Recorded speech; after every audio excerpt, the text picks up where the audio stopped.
अरविंद केजरीवाल जैसा नौटंकीबाज नेता देश में कोई नहीं है। खबर यूपी के बलिया से है, जहां बलिया पहुंचे उत्तराखंड के पूर्व मुख्यमंत्री त्रिवेंद्र सिंह रावत ने आज एक स्थानीय होटल में मीडिया से बातचीत में कहा कि बिहार में भारतीय जनता पार्टी पहले भी अपने बल पर लड़ी है और महाराष्ट्र में भी। अब देश की जनता चाहे नीतीश कुमार या महाराष्ट्र में शिवसेना कांग्रेस का गठबंधन हो, उसको बहुत अच्छी तरीके से समझ चुकी है।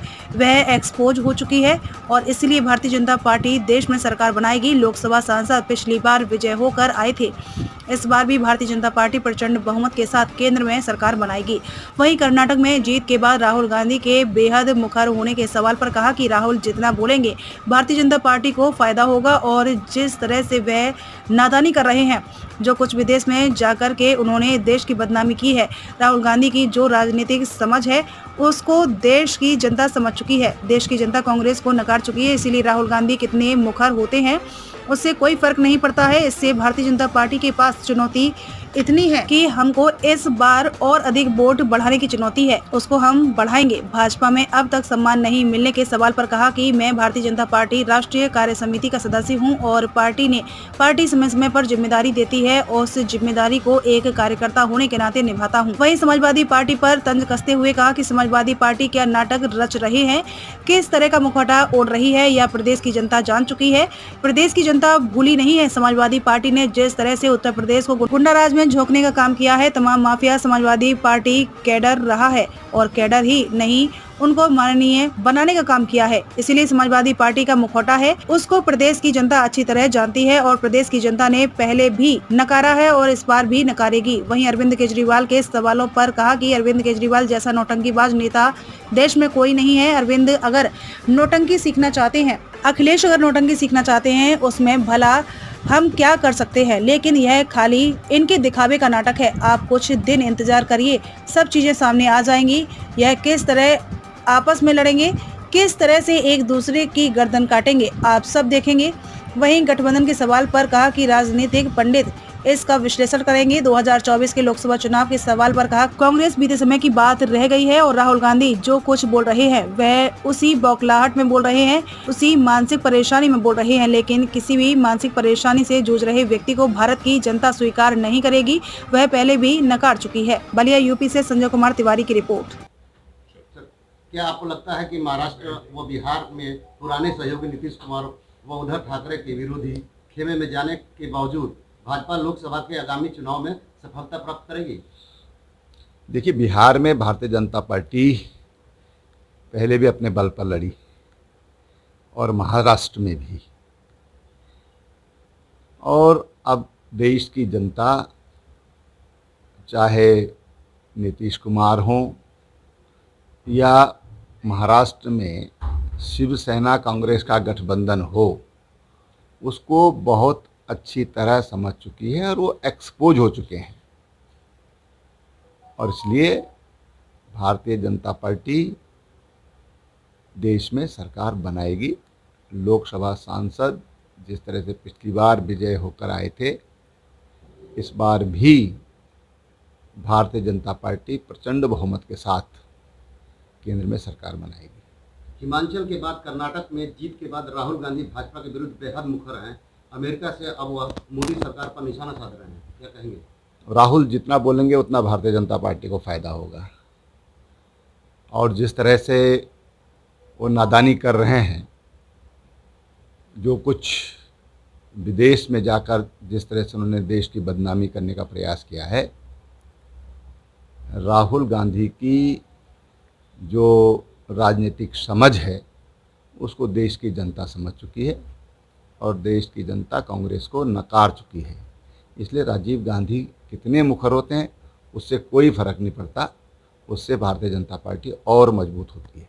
ये अमित शाह के साथ आप उत्तर प्रदेश के सह प्रभारी रहे, एक बार फिर आपको पूरी उत्तर प्रदेश की जिम्मेदारी दी गई है, आप भाजपा के सामने क्या चुनौती देखते हैं?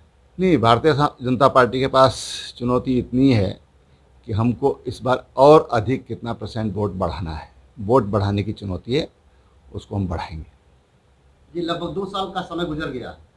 त्रिवेंद्र जी, आपको अब तक पार्टी में कोई जिम्मेदारी नहीं दी गई। देखिए, मैं इस समय नहीं लड़ा, मुख्यमंत्री पद से हटने के बाद से आपको अब तक कोई सम्मान नहीं मिला। मुझे भाजपा में आपकी उपेक्षा हो रही है? देखिए, बिल्कुल नहीं। मैं भारतीय जनता पार्टी राष्ट्रीय कार्य समिति का सदस्य हूं और पार्टी मुझे समय समय पर जिम्मेदारी देती है। मैं उस जिम्मेदारी को एक कार्यकर्ता होने के नाते निभाता हूं और आगे भी जो पार्टी जिम्मेदारी की उसको मैं निभाऊंगा। तो बलिया में प्रबुद्ध सम्मेलन करने का क्या उद्देश्य है आपका? ये केवल बलिया में नहीं हो रहा है, पूरे देश में समाज के हर तबके से हम मिल रहे हैं और जो प्रबुद्ध वर्ग है वो समाज की जो धारा है, राजनीति की जो धारा है। तो क्या समाजवादी पार्टी सॉफ्ट हिंदुत्व की तरफ जा रही है? नहीं, ये तो देखिए समाजवादी पार्टी क्या नाटक रच रही है, किस तरह का मुखौटा ओढ़ रही है, ये प्रदेश की जनता जानती है। प्रदेश की जनता भूली नहीं है कि समाजवादी पार्टी ने किस तरह से उत्तर प्रदेश को गुंडा राज में झोंकने का काम किया। तमाम माफिया वो समाजवादी पार्टी का कैडर रहा है और कैडर ही नहीं रहा है बल्कि उनको माननीय बनाने का काम अगर किसी ने किया तो समाजवादी पार्टी ने किया। और इसलिए समाजवादी पार्टी के जो मुखौटा है उसको प्रदेश की जनता बहुत अच्छी तरह जानती है और प्रदेश की जनता ने उनको पहले भी नकारा है और इस बार फिर नकारेगी। आज अखिलेश यादव की मुलाकात अरविंद केजरीवाल से होनी है। खासतौर पर जो मुद्दा है वो ट्रांसपोर्ट पोस्टिंग का है दिल्ली को लेकर और खासतौर पर जो केंद्र का जो अपना जो है विधेयक है उसके विरोध में। क्या आपको लगता है कि अरविंद केजरीवाल और अखिलेश यादव की मुलाकात जो है 2024 चुनाव में कहीं ना कहीं गठबंधन का इशारा कर रही है? देखिए, अरविंद केजरीवाल से बड़ा नौटंकीबाज नेता इस देश में कोई नहीं है।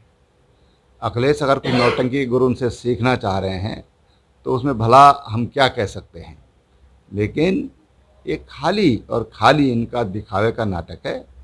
हाँ, अभी आप कुछ दिन इंतजारी करिए, सब चीज़ें सामने आ जाएंगी। ये किस तरह से आपस में लड़ेंगे, किस तरह से एक दूसरे की गर्दन काटेंगे, वो आप सब देखेंगे। तो क्या 2024 के पहले यूपीए का गठबंधन सामने आएगा, थर्ड फ्रंट बनेगा? क्या आपको लग रहा है विपक्ष किस रूप में भारतीय जनता पार्टी के सामने जो है चुनाव लड़ेगा? अब देखिए, राजनीतिक पंडित इसका विश्लेषण करेंगे, समय आने पर सब चीज़ें सामने आ जाएंगी। 2024 लोकसभा चुनाव की तैयारी में आप भी लगे हुए हैं और तमाम पार्टियां लगी हुई हैं। क्या आपको लगता है कि राहुल गांधी जो विदेश में जाकर तमाम तरीके की बातें करते हैं देश को लेकर, प्रधानमंत्री को लेकर, क्या इन बातों का प्रभाव 2024 लोकसभा चुनाव में कांग्रेस के लिए फायदेमंद रहेगा, नुकसानदायक रहेगा? देखिए, कांग्रेस तो बीते समय की बात होने जा रही है और राहुल गांधी जो कुछ बोल रहे हैं वो उसी बौखलाहट में बोल रहे हैं, उसी मानसिक परेशानी में बोल रहे हैं। लेकिन किसी भी मानसिक परेशानी से जूझ रहे व्यक्ति को भारत की जनता कतई भी स्वीकार नहीं करेगी। वो पहले भी नकार चुकी है, फिर नकारेगी। धन्यवाद।